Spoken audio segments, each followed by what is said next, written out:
Good afternoon. Smart ఇన్వెస్టర్కి స్వాగతం. రెండు వార్తలు నిరాశపరచడంతో స్టాక్ మార్కెట్స్ ఇవాళ అమ్మకాల ఒత్తిడిని ఎదుర్కొంటున్నాయి. అటు మాన్సూన్కి సంబంధించిన నెగిటివ్ వార్త, అలాగే రిజర్వ్ బ్యాంక్ ఆఫ్ ఇండియా ప్రకటించిన క్రెడిట్ పాలసీ రెండు కూడా మార్కెట్స్ను నిరాశపరిచాయని చెప్పుకోవచ్చు. సో 0.25% రెపో రేట్ని తగ్గించారు ఇవాళ ఆర్బీఐ మానిటరీ పాలసీలో రఘురామ్ రాజన్. కానీ ఆయన చేసిన హాకిష్ ప్రకటనలు ఏవైతే ఉన్నాయో రాబోయే రోజుల్లో ఇన్ఫ్లేషన్కి సంబంధించి కావచ్చు, జీడిపికి సంబంధించి కావచ్చు, ఆర్బీఐ ఇచ్చిన కామెంటరీ కొంత హాకిష్గా ఉంది. అంటే ఒత్తిడికి గురి చేసే విధంగా ఉంది. భవిష్యత్తులో వడ్డీ రేట్లు తగ్గుతాయా లేదా, ఇంకా ఇప్పటికే ఆల్రెడీ ఈ సంవత్సరంలో ఇది మూడోసారి వడ్డీ రేట్లు తగ్గించడం, మరికొన్ని ప్రకటనలు ఉంటాయా రేట్ల తగ్గింపు ప్రకటనలు అన్న అంశంపై రఘురామ్ రాజన్ పెదవి విరిచిన ధోరణి మార్కెట్స్ నిరాశపరిచింది. సో 0.25% అని అందరూ పైకి చెప్పినప్పుడు కూడా 0.5% తగ్గిస్తారేమో లోపల ఆశించారు. అది జరగలేదు. దాంతో కొంత డిసప్పాయింట్మెంట్. అలాగే భవిష్యత్తులో వడ్డీ రేట్లు ఇంకా తగ్గే అవకాశం లేదు. బహుశా ఈ ఏడాదికి ఇదే ఆఖరి వడ్డీ రేట్లు తగ్గింపు కావచ్చు అన్న అనుమానాలు కూడా మార్కెట్స్లో వ్యక్తం అవుతున్నాయి. ఇవన్నీ కూడా మార్కెట్స్లో సెల్లింగ్ ప్రధాన కారణం. నిఫ్టీ 8300 లెవెల్కి వచ్చేసింది. ఆల్మోస్ట్ డేస్ లో పాయింట్ దగ్గర ట్రేడ్ అవుతుంది. సెన్సెక్స్ కూడా 400 పాయింట్లకు పైగా నష్టంతో ట్రేడ్ అవుతుంది. బ్యాంక్ నిఫ్టీ మరొక 400 పాయింట్లు కోల్పోయింది. ఆల్మోస్ట్ 18,190 సమీపంలో ట్రేడ్ అవుతుంది. మరోవైపు మాన్సూన్ అనుకున్న దానికంటే లేట్ కావచ్చు, వర్షాలు ఈసారి లేట్గా వస్తాయి అన్న అంచనా మార్కెట్స్ను నిరాశపరిచింది. ఏప్రిల్లో ఈ ఏడాది సగటు వర్షపాతం లాస్ట్ ఫ్యూ ఇయర్స్ యావరేజ్తో పోలిస్తే 93% ఉండొచ్చని లాస్ట్ మంత్ వాతావరణ శాఖ అంచనా వేసింది. ఇప్పుడు ఇది 88% మాత్రమే ఉండొచ్చు. వర్షాలు మరింత ఆలస్యం అవుతాయి. జూన్ 2nd వీక్ నుంచి వర్షాలు ప్రారంభమయ్యే అవకాశం ఉంది అంటూ యాక్చువల్గా జూన్ 4th నుంచి వర్షాలు ఉంటాయని ఊహించింది వాతావరణ శాఖ. సో కేంద్ర ప్రభుత్వ మంత్రి ఎర్త్ అండ్ సైన్సెస్ మినిస్టర్ ప్రకటించారు. 88% మాత్రమే వర్షపాతం ఉండొచ్చు ఈ సంవత్సరం. సగటు వర్షపాతం లాస్ట్ ఫ్యూ ఇయర్స్లో 100% అనుకుంటే అందులో 88% మాత్రమే ఉండొచ్చు వర్షపాతం అన్న అంచనా మార్కెట్స్ నిరాశపరిచింది. సో ఇది మార్కెట్ సెంటిమెంట్ను కొంగదీసిన అంశంగా మనం చెప్పుకోవచ్చు. బ్యాంక్ ఆఫ్ బరోడా నిఫ్టీ స్టాక్స్లో మనం చూస్తే ఎన్ఎస్సీ నిఫ్టీలో టాప్ లూజర్ 3.2% నష్టపోయింది. హీరో మోటోకార్ప్ 3.2%, హెచ్డిఎఫ్సి 3.1%, అలాగే ఇండస్ఇండ్ బ్యాంక్ 2.9% నష్టపోయాయి. ఐటీసీ మహారాష్ట్రలో లూజ్ సిగరెట్ సేల్స్ను బ్యాన్ చేస్తున్నారన్న వార్తలతో ఐటీసీ కూడా 3% వరకు నష్టపోవడం చూస్తున్నాం. అలాగే గెయినర్స్ లిస్ట్లో కొద్దిగా ఆయిల్ అండ్ గ్యాస్ సెక్టర్ సంబంధించిన స్టాక్స్ కనిపిస్తున్నాయి. జీ ఎంటర్టైన్మెంట్ 2.6% పెరిగింది. లూపిన్ 1.4%, అలాగే రిలయన్స్ 0.86%, భారతీ ఎయిర్టెల్ 0.5% పెరగడం చూస్తున్నాం. కేయిన్ ఇండియా కూడా స్వల్ప లాభంతో ట్రేడ్ అవుతోంది. మిడ్ క్యాప్ స్టాక్స్లోనూ నష్టాలు ఎక్కువగా కనిపిస్తున్నాయి మనకు. అలాగే పిఎస్యూస్ ఆటోమొబైల్స్ స్టాక్స్లో నష్టాలు చూస్తున్నాం. గ్లెన్మార్క్ ఫార్మా 1.3% పెరిగింది. గ్లాక్సో 1.5% పెరిగింది. గెయినర్స్ లిస్ట్ చూస్తే అలాగే పెట్రోనెట్ ఎల్ఎన్జీ, జీఎస్కే కన్స్యూమర్స్ ఇటువంటి స్టాక్స్లో మనకు లాభాలు కనిపిస్తున్నాయి. నష్టపోయిన మిడ్ క్యాప్ స్టాక్స్లో యూనియన్ బ్యాంక్ టాప్ లూజర్ 7% నష్టపోయింది. Infratel 4.5%, M&M finance, Canara bank, container corporation, bank of India, LIC housing, finance and automobiles ఈ రెండు రంగాలకు చెందిన స్టాక్స్లో ప్రధానంగా మనకు నష్టాలు భారీగా కనిపిస్తున్నాయి. ఇతర సెక్టర్స్తో పోలిస్తే ఫెడరల్ బ్యాంక్, ఆర్ఈసీ ఇటువంటి కంపెనీస్ అన్ని కూడా నష్టాల్లో ట్రేడ్ అవుతున్న సమయం ఇది. ఆల్ ఇన్ ఆల్ ఒక negative trading day. So RBI monetary policy event అయిపోయింది. ఇక్కడ నుంచి మార్కెట్స్ మళ్ళీ నెక్స్ట్ ఆగస్టులోనే మళ్ళీ మానిటరీ పాలసీ ఉంటుంది. అప్పటి వరకు మానిటరీ పాలసీ బెడదలేదు ఇక మార్కెట్స్కి. ఎర్నింగ్స్ సీజన్ అయిపోయింది అండ్ గ్లోబల్ క్యూస్ ఆధారంగానే మార్కెట్స్ ఇకపై కదిలే అవకాశం కనిపిస్తుంది. సో ఇక్కడ సాధారణ స్థాయిలో 88%, 85% వేస్తున్నారు స్క్రోలింగ్లో. మార్కెట్స్ పరిస్థితి గురించి మాట్లాడేందుకు అనలిస్ట్ మనతో సిద్ధంగా ఉన్నారు. సో కీ ఈవెంట్ అయిపోయింది. లాంగ్ పొజిషన్స్ తీసుకున్న వాళ్ళందరూ నష్టపోయారు, బెంబేలు ఎత్తుతున్నారు. ఇప్పుడు ఏం చేయమంటారు? లాంగ్ పొజిషన్స్ చూస్తే కనుక క్లియర్గా చెప్పడం జరిగింది. 8,500 పైన నిలబడి ఆ తర్వాత ఆర్బీఐ క్రెడిట్ పాలసీ ఒకవేళ కనుక పాజిటివ్గా వస్తే అప్పుడే ఫ్రెష్ లాంగ్ పొజిషన్ తీసుకోవాలని మనం చెప్పుకోవడం కూడా జరిగింది. అలాగే మార్కెట్ ఇవాళ పొద్దున 8,400 బ్రేక్ అయినప్పుడు ట్రెండ్ కొంచెం వీక్ ట్రెండ్లోకి వెళ్ళడం మనం చూసాము. అలాగే మనం డేస్ లో దగ్గర అంటే పొద్దుటి నుంచి ఇప్పటి వరకు కొంచెం కంటిన్యూస్గా స్టడీగా తగ్గుతూ వస్తూ 8,300 కీలకమైన ఒక సపోర్ట్ లెవెల్కి రావడం జరిగింది. అలాగే బ్యాంక్ నిఫ్టీ చూస్తే కనుక 18,200 ఒక కీలకమైన మద్దతు లెవెల్ దగ్గరికి రావడం జరిగింది. ఈ రెండు ఇండిసెస్ కరెక్ట్గా ఈ లెవెల్లోనే డేస్లో దగ్గర ఇప్పుడు ట్రేడ్ అవుతోంది. ఇది ఒక కీలకమైన short term trend deciding level.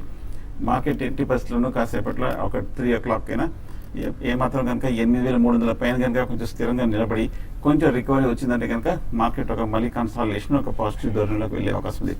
అలా కాకుండా ఈ లెవెల్ కనుక మళ్ళీ ఫెయిల్ అయ్యి 8,300 కింద కనుక క్లోజ్ అవుతే మార్కెట్లో ఒక షార్ట్ టర్మ్ కరెక్షన్ మళ్ళీ బిగిన్ అయినట్టే అప్పుడు 8,100 to 8,000 వరకు వెళ్ళే అవకాశం ఉంది.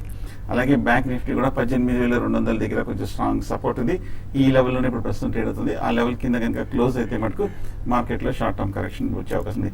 అలాగే చాలా ప్రధానమైన చాలా స్టాక్స్ అనేవి కూడా చూస్తే కనుక మేజర్ సపోర్ట్ లెవెల్ దగ్గర కరెక్ట్గా రావడం జరిగింది. సో ఈ లెవెల్లో మార్కెట్ ఖచ్చితంగా నిలబడాలి. సో క్లోజింగ్ ఇవ్వడం చాలా కీలకము. ఏమాత్రం కనుక వీక్ క్లోజింగ్ ఉందంటే మటుకు షార్ట్ టర్మ్ కరెక్షన్ వచ్చే అవకాశం ఫర్దర్గా ఉంది. సో ఈ నేపథ్యంలో లాంగ్ పొజిషన్స్ అవాయిడ్ చేయడం మంచిది. 8,300 కింద క్లోజింగ్ బేసిస్ మీద స్ట్రిక్ట్గా స్టాప్ లాస్ పెట్టచ్చు. ఈ లెవెల్ కింద క్లోజ్ అవుతే మటుకు లాంగ్ పొజిషన్స్ని క్లోజ్ చేసేయడం మంచిది. మీరు ఎటువంటి సలహా ఇస్తారు ట్రేడర్స్కి? ప్రస్తుతం కొంత నెగిటివ్ సెంటిమెంట్ నెలకొంటున్న సమయంలో నెగిటివ్ సెంటిమెంట్ అంటే చాలా వరకు క్రెడిట్ పాలసీ వరకు స్టడీగా ఉన్న మార్కెట్ ఒకసారి క్రెడిట్ పాలసీ తర్వాత మార్కెట్లో ఒక వన్ సైడ్ సెల్లింగ్ రావడం చూసాం. అయితే మధ్యలో రికవరీ కూడా వచ్చింది. 130 పాయింట్స్ పడి మళ్ళీ అక్కడి నుంచి ఇది దాకా వచ్చింది. అయితే ఓవరాల్ ట్రెండ్ పరంగా చెప్పాలంటే మార్కెట్స్ న్యూస్ అంతా అయిపోయింది కాబట్టి కొంచెం వీక్గానే ఉంది. మరి ముఖ్యంగా బ్యాంకింగ్ స్టాక్స్ ట్రాక్ చేస్తున్నాయి. ఇటువంటి నెగిటివ్ సెంటిమెంట్ అనేది బ్యాంకింగ్ స్టాక్స్లో ఇంకా 1 or 2 days ఉండే అవకాశం ఎక్కువ ఉంది. హై లెవెల్లో బ్యాంకింగ్ స్టాక్స్ని సెల్ చేయమనే చెప్తాను. But at the same time ఇక్కడ నుంచి ఫాల్ అనేది ఒక రేంజ్లోనే ఉంటుంది. పెద్దగా అంటే కంగారు పడాల్సిన అవసరం అయితే లేదు. ఎందుకంటే మళ్ళీ మాన్సూన్ గురించి మనకి ఇప్పుడు ఇందాక వచ్చిన వార్త కూడా కొంచెం మార్కెట్స్ని సెంటిమెంట్ కొంచెం దెబ్బతీసిందని చెప్పొచ్చు. ఈ బ్యాడ్ న్యూస్ అని అబ్జర్వ్ చేసుకొని మళ్ళీ కొంచెం అరౌండ్ 8,320 ఆ లెవెల్ కానీ పైన సస్టైన్ కాగలిగితే మళ్ళీ కొంచెం స్మాల్ అప్డేట్ ఉంటుంది. లేదంటే మాత్రం 8,220 ఆ లెవెల్ దాకా నిఫ్టీ రావడానికి అవకాశం ఉంది నెక్స్ట్ ఫ్యూ సెషన్స్లో. కొన్ని ఐటీ స్టాక్స్ తర్వాత డివిడెండ్ అనౌన్స్ చేసిన కంపెనీస్లో కొంత ఈక్విటీలో డెలివరీ బేస్డ్ బయింగ్ కనపడుతున్నా కూడా F&Oలో మాత్రం చాలా సెల్లింగే ఉంది. కాబట్టి కొన్ని ఐటీ స్టాక్స్ని ఇక్కడ నుంచి కాంట్రాక్ట్ బెట్గా బై చేయమని చెప్తాను. తర్వాత ఈవెన్ ఫార్మా కౌంటర్స్లో కూడా కరెంట్ అవర్స్లో లాంగ్ పొజిషన్ తీసుకోవచ్చు. బ్యాంకింగ్ స్టాక్స్ని మాత్రం సెల్ అండ్ ర్యాలీ చెప్తాను. కొన్ని ఇన్ఫ్రా స్టాక్స్ మాత్రం లోయర్ లెవెల్లో కొంత బయింగ్ కనపడుతుంది. వాటిలో కూడా లాంగ్ పొజిషన్ తీసుకోమంటాను. ఓవరాల్ ట్రెండ్ పరంగా చెప్పాలంటే స్టాక్ స్పెసిఫిక్ రేంజ్ బౌండ్ ఉండే అవకాశం ఎక్కువ ఉంది. కాలర్స్ లైన్ ఉన్నారు. శ్రీకాంత్ రెడ్డి హైదరాబాద్ నుంచి. Hello, good afternoon sir. Good afternoon అండి, అడగండి సార్. గుజరాత్కి స్టేట్ కావట్లేదు సార్, అది ఏదో ఏమండి? గుజరాత్ గ్యాస్ ట్రేడ్ కావట్లేదు సార్. గుజరాత్ గ్యాస్ ఆ, ఎందుకు ట్రేడ్ కావట్లేదు స్టాక్? ఏదైనా సమాచారం ఉందా? ఇప్పుడే డీలిస్ట్ చేశారని రీస్ట్రక్చర్ ప్లాన్లో ఉంది గ్రూప్ చెందిన కంపెనీస్తో. కాబట్టి ఇది ఇంకా 10 to 15 daysలో మళ్ళీ రిలీజ్ చేసే అవకాశం ఉందండి. కాబట్టి అప్పటి వరకు మీరు వెయిట్ చేయాల్సి ఉంటుందండి. రాజమండ్రి నుంచి గోపి లైన్ ఉన్నారు. తర్వాత కాలర్. Hello, hello. అడగండి గోపి. సార్ నమస్తే అండి. నమస్తే, అడగండి. అది 8,400 కాలు తీసుకున్నాను అండి. ఈ రోజే తీసుకున్నాను. 95 రూపాయలు యావరేజ్ నా. అది ఉంచొచ్చు అంటారా? అది జూన్ది. 8,400 కాల్ ఏం చేయాలి? ఇవాళ వరకే చూడండి మీరు. రేపటి వరకు తర్వాత కంటిన్యూ చేయడం అనేది మంచిది కాదు.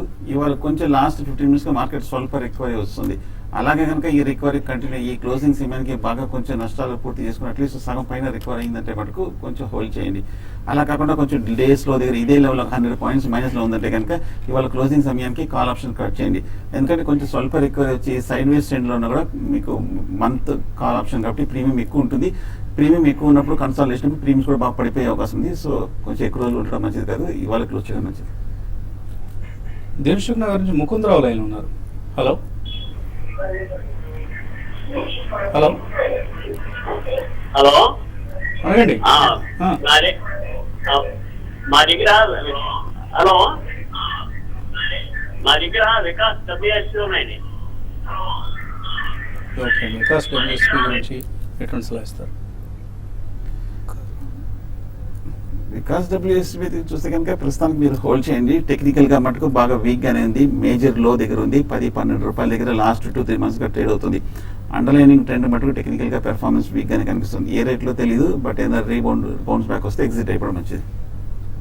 మీరు ఏ రేట్లో కొన్నారో తెలుసుకున్నాం అంటే టీవీ చూస్తూ మాట్లాడుతున్నారండి. టీవీ చూస్తూ మాట్లాడితే ఇటువంటి ఇబ్బంది వస్తుంది. సో ఎనీవే ఈ స్టాక్ నుంచి ఎగ్జిట్ అయ్యే ప్రయత్నం చేయండి. తర్వాత కాలర్ లైన్ ఉన్నారు. హలో హలో సార్ నమస్తే అండి. నమస్తే అండి, అడగండి. సార్ మేము వైజాగ్ నుండి మాట్లాడుతున్నాం. జయరాము మ్మ్. ఐఎఫ్బి ఇండస్ట్రీస్ మొన్న శుక్రవారం నాడేమో 630లో తీసుకున్నాం సార్. ఓకే అండి. ఈరోజు ఈ రోజు తగినట్టుంది మొన్నాను. మ్మ్. అదే నేనేమంటారండి, లాంగ్ టర్మ్ పర్వాలేదు, 15% ప్రాఫిట్ మెయింటైన్ చేద్దాం అనుకోండి, పర్వాలేదు. ఒక 200 వరకు కూడా చేయమనిగా చేయగలను. 20 స్టార్ట్లు తీసుకున్నాను. IFB industries. IFB industries fundamentals అంటే అంటే లాస్ట్ ఒక 1 year 1.5 yearలోని స్టాక్ మనం చూస్తే 100 రూపీస్ నుంచి బాగా పెరిగిందండి. వైట్ గూడ్స్ లో వీళ్ళు ఉన్నారు. వీళ్ళ దగ్గర టెక్నాలజీ కొంచెం డిఫరెంట్ టెక్నాలజీ ఉంది. దానివల్ల ఏంటంటే ఈ స్టాక్ లో ఒక అప్ ట్రెండ్, తర్వాత రిజల్ట్ కూడా చాలా స్ట్రాంగ్ రిజల్ట్ అనౌన్స్ చేస్తున్నారండి. అయితే కొంత ఓవర్ బాట్ లో మీరు తీసుకున్నారు, బట్ ఈ ట్రెండ్ అనేది కొంచెం డౌన్ ట్రెండ్ అనేది కొంత కొనసాగే అవకాశం ఉందండి. ఈవెన్ 500 లెవెల్స్ కూడా బ్రేక్ కావచ్చు, కాబట్టి మీరు అరౌండ్ 480 దాకా రావచ్చు. ఫండమెంటల్స్ ఇంప్రూవ్ అయ్యాయి కాబట్టి మీరు లాంగ్ టర్మ్ కోసం అయితే మీరు తక్కువ స్టాక్స్ తీసుకున్నారు కాబట్టి మీరు హోల్డ్ చేయండి. ఇంకా కరెక్షన్స్ లో దీన్ని లాంగ్ టర్మ్ కోసం మీరు బై చేయమని చెప్తానండి.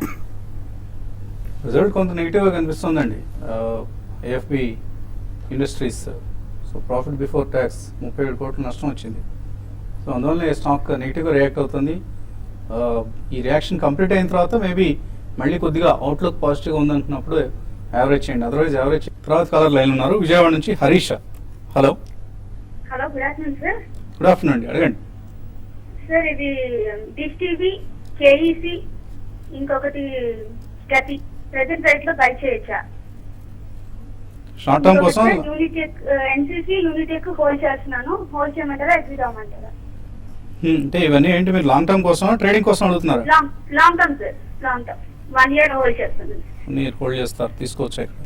కేఈసి, గతి అండ్ డిష్ టీవీ. మీరు తీసుకున్న మీరు అనుకున్న స్టాక్స్ అన్ని కూడా మంచి స్టాక్స్ అండి. కేఈసి కానీ తర్వాత అదర్ స్టాక్ కూడా మంచి స్టాకే. అయితే గతి విషయానికి వస్తే ఇది రీసెంట్ గా 1 సైడ్ కరెక్షన్ చూస్తున్నామండి. ఈ కరెక్షన్ అనేది ఏ రోజు కూడా ఆగటలేదు, కాబట్టి అరౌండ్ 160 దగ్గర మీకు కొంచెం ఆగడానికి అవకాశం ఉందండి. కాబట్టి 160 దగ్గర ఆగితే మీరు ఒక ఫస్ట్ బయింగ్ ప్రైస్ పాయింట్ లో ఈ లెవెల్లో కొనండి. ఒకవేళ ఇది కానీ బ్రేక్ అయిందంటే అరౌండ్ 145 to 150 దాకా రావచ్చు, అక్కడ మీరు బై చేసుకోమని చెప్తాను. డిష్ టీవీ విషయానికి వస్తే రీసెంట్ గా చూస్తే 15-20% పెరిగింది, కాబట్టి దీన్ని కూడా మీరు కరెక్షన్స్ లో బిలో 100 రూపీస్కి వచ్చినప్పుడు అంటే అరౌండ్ 96 ఆ లెవెల్లో మీరు డిష్ టీవీని బై చేసుకోవచ్చు. కేఈసీ కూడా 25% రీసెంట్ గా పెరిగిందండి, దాన్ని కూడా మీరు కరెక్షన్స్ లో బై చేసుకోండి. మీరు అన్ని స్టాక్స్ కూడా మంచి స్టాక్సే, కానీ కరెక్షన్స్ లో బై చేసుకోమని చెప్తానండి. సో మాధురి దీక్షిత్, అమితాబ్ బచ్చన్, ప్రీతి జింటా, ఈ ముగ్గురు ఏదో కొత్త సినిమాలో యాక్ట్ చేయబోట్లేదు. ముగ్గురు కలిసి మల్టీ స్టార్ సినిమా ఏం కాదు, కానీ ముగ్గురికి కూడా కోర్టు నోటీసులు అందాయి మ్యాగీ నూడిల్స్ సంబంధించిన ప్రచార చిత్రాల్లో పాల్గొన్నందుకు. సో మ్యాగీ నూడిల్స్ను తినండి అంటూ ఈ ముగ్గురు రికమెండ్ చేశారు. బట్ మ్యాగీ నూడిల్స్లో సీసం పరిమాణం చాలా ఎక్కువగా ఉంది, పర్మిట్ చేసిన దానికంటే కూడా 7 రెట్లు ఎక్కువగా ఉంది అన్న వార్తలు వచ్చాయి. సో ఇప్పటికే కొన్ని రాష్ట్ర ప్రభుత్వాలు మ్యాగీ నూడిల్స్ను ఆ రాష్ట్రాల్లో నిషేధించారు. త్వరలో ఇది ఇతర రాష్ట్రాలు కూడా వ్యాపించే అవకాశం కనిపిస్తుంది మ్యాగీ నూడిల్స్కి సంబంధించిన పరిణామాలను గమనిస్తే. సో మ్యాగీ నూడిల్స్ను ప్రస్తుతానికి అవాయిడ్ చేయడం మంచిది అంటూ న్యూట్రిషనిస్ట్ కావచ్చు, డైటీషియన్స్ కావచ్చు చెప్తున్నారు. So be careful. పిల్లలకి చాలా ఇష్టమైన నూడిల్స్ బ్రాండ్ ఇది, బట్ కొంచెం ఇంగ్రీడియంట్స్కి సంబంధించి రకరకాల అనుమానాలు, ఆందోళనలు వ్యక్తం అవుతున్న నేపథ్యంలో మ్యాగీ నూడిల్స్కు దూరంగా ఉండడం మంచిదని ఆహార నిపుణులు చెప్తున్నారు. తర్వాత కలర్ లైన్ ఉన్నారు హైదరాబాద్ నుంచి ఆదినారాయణ. హలో ఆదినారాయణ, అడగండి. హలో హలో సార్, నేను ఎల్ఎన్టీ 1620 మీద కొన్నాను సార్. హలో, ఏ రేట్లో కొన్నారు? నేను ఎల్ఎన్టీ 1620 మీద కొన్నాను సార్. అది అలాగే ఉంచుకోవచ్చు, అమ్మేసింది. ఎల్ఎన్టీ సార్, ఎల్ఎన్టీ హోల్డ్ చేయొచ్చా? 1600 అంటే కనుక రీసెంట్ లో దగ్గర తీసుకున్నారండి. ఇన్ఫాక్ట్ మేజర్ బాటమ్ కూడా అది. ఒకవేళ లాంగ్ టర్మ్, మీడియం టర్మ్ అయితే కనుక డెఫినెట్ గా హోల్డ్ చేయొచ్చు, ఎందుకంటే చాలా కాలం కన్సాలిడేషన్ తర్వాత ఈ మధ్య కొంచెం లాస్ట్ 1 week 2 weeks గా చూస్తే కనుక మార్కెట్ తో పోలిస్తే అవుట్ పెర్ఫార్మ్ చేసిన స్టాక్ ఎల్ఎన్టీ. సో ఏమాత్రం మార్కెట్ ఫర్దర్ రికవరీ వస్తే కనుక రీసెంట్ హైస్ 18 టెస్ట్ చేసే అవకాశం ఉంది. అదే షార్ట్ టర్మ్ అయితే కనుక ఇక్కడ కొంచెం ఓవర్ బాట్ లో ఉంది కాబట్టి, మార్కెట్ కూడా రియాక్షన్ లో ఉంది కాబట్టి ఈ లెవెల్లో మీరు ప్రాఫిట్ బుక్ చేయొచ్చు షార్ట్ టర్మ్ అయితే. భాస్కర్ లైన్ ఉన్నారు. హలో, గుడ్ ఆఫ్టర్నూన్ అలాగే అండి. గుడ్ ఆఫ్టర్నూన్, అడగండి. సార్ ఎన్సీసీ 100 రూపీస్ లో బై చేశామండి. గట్టి వచ్చి 250 లో బై చేసాం. బాగా పడుతున్నాయి కదా, హోల్డ్ చేయమంటారా, ఎగ్జిట్ అవ్వమంటారా? స్టాప్ లాస్ ఎన్సీసీ ఇంకోటి ఏదండి, సో హోల్డ్ చేయమంటారు. ఎన్సీసీ 100 రూపీస్లో తీసుకున్నారు. చూడండి ఎన్సీసీ విషయానికి వస్తే అప్పుడు రిజల్ట్ ముందే కొంచెం ప్రాఫిట్ బుక్ చేసుకోవాల్సి ఉందండి. అయితే అక్కడ నుంచి ఒక 20% దాకా కరెక్షన్ చూసాము. ఇందులో కూడా కరెక్షన్ ఆగటలేదండి. మధ్యలో ఒక 1 or 2 days బౌన్స్ బ్యాక్ అయినా కూడా మళ్ళీ 82 పైన సస్టైన్ కావట్లేదు. మీరు లాంగ్ టర్మ్ కోసం అయితే స్టాప్ లాస్ అంటే దీంట్లో అంటే ఆల్రెడీ కరెక్ట్ అయింది కాబట్టి ఇక్కడ నుంచి ఒక కొంచెం కరెక్షన్ అరౌండ్ 76, 72 లెవెల్స్ టెస్ట్ చేయొచ్చు. బట్ 80 అనేది మళ్ళీ రావడానికి అవకాశం ఉంటుంది 80 పైకి. కాబట్టి మీరు హోల్డ్ చేయండి. షార్ట్ టర్మ్ ట్రెండ్ మాత్రం చాలా వీక్ ఉందండి. లాంగ్ టర్మ్ మాత్రం హోల్డ్ చేయమని చెప్తాను. లాస్ట్ కాలర్ శ్రీనివాస్ హైదరాబాద్ నుంచి. హలో హలో, అడగండి శ్రీనివాస్. సార్ అది జిందాల్ స్టీల్ ఒకటి హోల్డ్ చేయొచ్చు అండి. 138 మీద తీసుకున్నాను. జిందాల్ స్టీల్. అవును. జిందాల్ స్టీల్ చూస్తే మటుకు మన చాలా కాలం నుంచి కొంచెం 350 రూపాయల నుంచి కంటిన్యూస్ గా తగ్గుతూ వస్తూనే ఉంది. ఈ మధ్య కూడా లాస్ట్ 1 month మార్కెట్ కొంచెం రికవర్ అయినప్పటికీ ఇంకా బాగా వెర్టికల్ కూడా ఫాలో అవడం జరిగింది.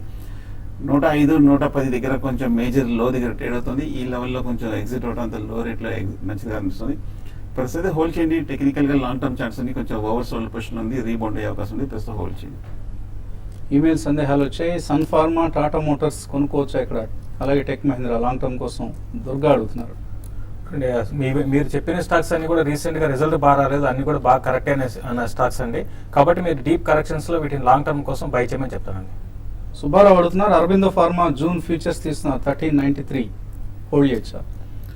హోల్డ్ చేయండి. కాకపోతే కొంచెం మేజర్ హై దగ్గర ఉంది. 1400 దగ్గర చూస్తే కనుక లాస్ట్ 1 month గా 3-4 టాప్స్ ఏర్పడింది. ఈ లెవెల్ దాటలేకపోతుంది. ఏమాత్రం కొంచెం రీబౌండ్ వస్తే కనుక కొంచెం ఎగ్జిట్ కూడా మంచి స్వల్ప ప్రాఫిట్. ఇందిరా అడుగుతున్నారు. ICICI, Sun Pharma June futures లో ఎంటర్ కావచ్చు ఇక్కడ? ఇక్కడ కొంచెం రిస్కీ అవుతుందండి. మీరు ఐసిఐసిఐ కూడా టెక్నికల్ గా వీక్ ఉంది. ఈవెన్ సన్ ఫార్మా కూడా ఒక ట్రేడింగ్ బౌన్సెస్ రావచ్చు. బట్ ట్రేడింగ్ బౌన్స్ వచ్చినప్పుడు ఎగ్జిట్ అయిపోతే సన్ ఫార్మాలో లాంగ్ తీసుకోమంటాను. ఐసిఐసిఐ కూడా ఒక జస్ట్ ఒక 2 to 3% ట్రేడింగ్ బౌన్స్ కోసం మీరు బై చేయొచ్చు. ఇన్ఫోసిస్, గల్ఫ్ ఆయిల్ ఉన్నాయట. అమృతవాణి హోల్డ్ చేయొచ్చా ఇవి? గల్ఫ్ ఆయిల్ హోల్డ్ చేయండి. కంటిన్యూస్ గా స్టడీగా బుల్లిష్ గానే కనిపిస్తుంది. ఈ లెవెల్లో కాకపోతే కొంచెం ఒక మైనర్ కరెక్షన్ వచ్చే అవకాశం కనిపిస్తుంది.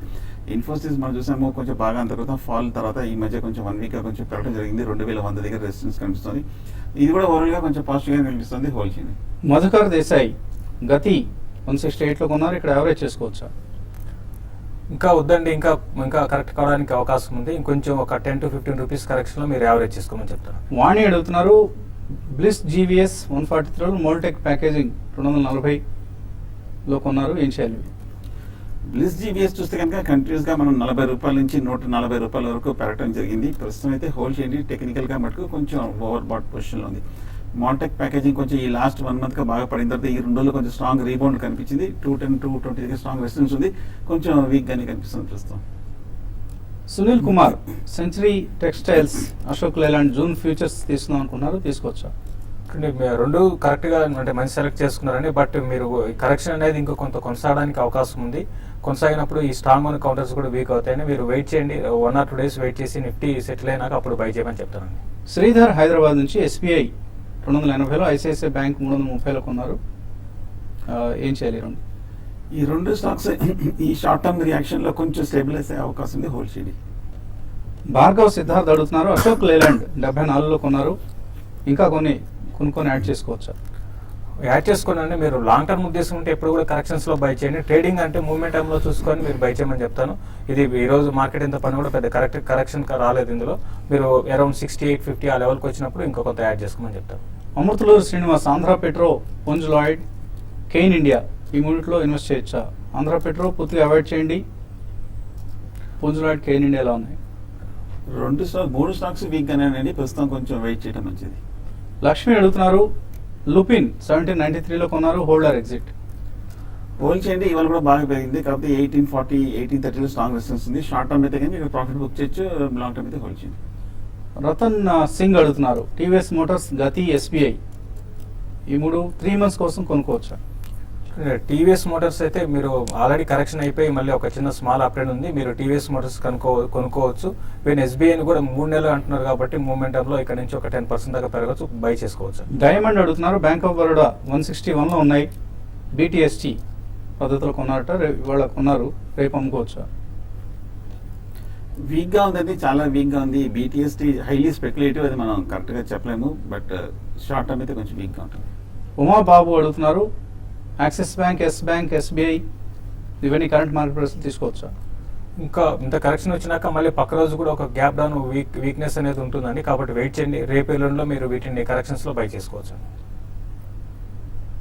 అదానీ ఎంటర్ప్రైజెస్ గురించి అడుగుతున్నారు, ఈ రేట్లో తీసుకోవచ్చా 650 రూపాయల్లో? వెయిట్ చేయండి, ఎలాగో 4th రేపటితో ఎక్స్ డీమెర్జర్ అయిపోతుంది. అండ్ ఇక్కడ నుంచి స్టాక్ ఎలా బిహేవ్ చేస్తుంది అనేది మనం ఊహించడం కష్టం. But if you're long term investor maybe కొద్దిగా ఎక్కువ క్వాంటిటీ కాకుండా తక్కువ క్వాంటిటీలు తీసుకోవచ్చు. ప్రకాష్ రావు అడుగుతున్నారు, bank of Baroda, axis bank June futures తీస్తాను అనుకున్నా, తీసుకోవచ్చా? కొంచెం వెయిట్ చేయండి, బ్యాంక్ స్టాక్స్ ని మన స్ట్రాంగ్ రియాక్షన్ వచ్చింది, ఈ 2-3 స్టెబిలైజ్ అయితే తీసుకోవచ్చు. కోటేశ్వరరావు అడుగుతున్నారు, NCC, మధుకాన్ ఉన్నాయట, హోల్డ్ చేయొచ్చా? ఇప్పుడు NCC గురించి చెప్పడం జరిగిందండి, హోల్డ్ చేయండి. మధుకాన్ మాత్రం మీరు ర్యాలీస్లో ఎగ్జిట్ కమని చెప్తాను. కిరణ్ కుమార్, జైన్ ఇరిగేషన్ తీసుకుందాం అనుకున్నా, తీసుకోవచ్చా? ఈ మధ్యలో కొంచెం లాస్ట్ వీక్ కొంచెం రీబౌండ్ అయినప్పటికీ కొంచెం ఓవరాల్ గా ట్రెండ్ వీక్ గానే ఉంది. సో ఒక చిన్న డిప్ లో తీసుకోవచ్చు.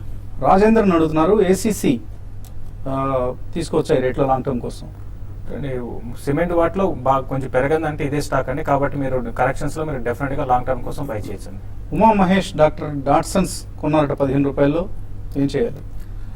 బాగా పడిపోయిందండి, కొంచెం ఏం చేసేది లేదు. కంప్లీట్లీ స్పెక్యులేటివ్ కౌంటర్ అండి. మేము పదే చెప్పాము ఈ కార్యక్రమంలో కూడా, డాట్సన్స్ ల్యాబ్స్ అనే దాన్ని సస్పెండ్ కూడా అవాయిడ్ చేయండి అని. ట్రేడింగ్ సస్పెండ్ కూడా ఉంది. ఇంక ఇప్పుడు చేయగలిగింది ఏం లేదు. మీరు వెంకట అన్న పేరుతో వచ్చింది, 1 year కోసం ITC కొనుక్కోవచ్చా? ITC కొంచెం స్టేబుల్ గా కనిపిస్తుంది, ఒక చిన్న డిప్ లో తీసుకోవచ్చు. ITC, హిందుస్థాన్ లీవర్. ఎప్పటికప్పుడు నీటి న్యూస్ వస్తూ ఉన్నాయండి, ఇవన్నీ వార్తలు గమనించి జాగ్రత్తగా ఉండాల్సిన స్టాక్ ITC, ఎస్పెషల్ ITC.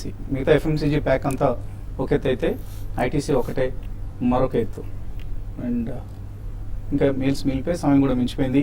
ఇది ఇవాల్టి స్మార్ట్ ఇన్వెస్టర్. మార్కెట్ నష్టాలు కొనసాగుతూనే ఉన్నాయి. బ్యాంక్ నిఫ్టీ 450 పాయింట్ల నష్టంతో ట్రేడ్ అవుతుంది. ఇది స్మార్ట్ ఇన్వెస్టర్. రేపు పొద్దున బిజినెస్ బ్రేక్ఫాస్ట్లో మళ్ళీ కలుద్దాం.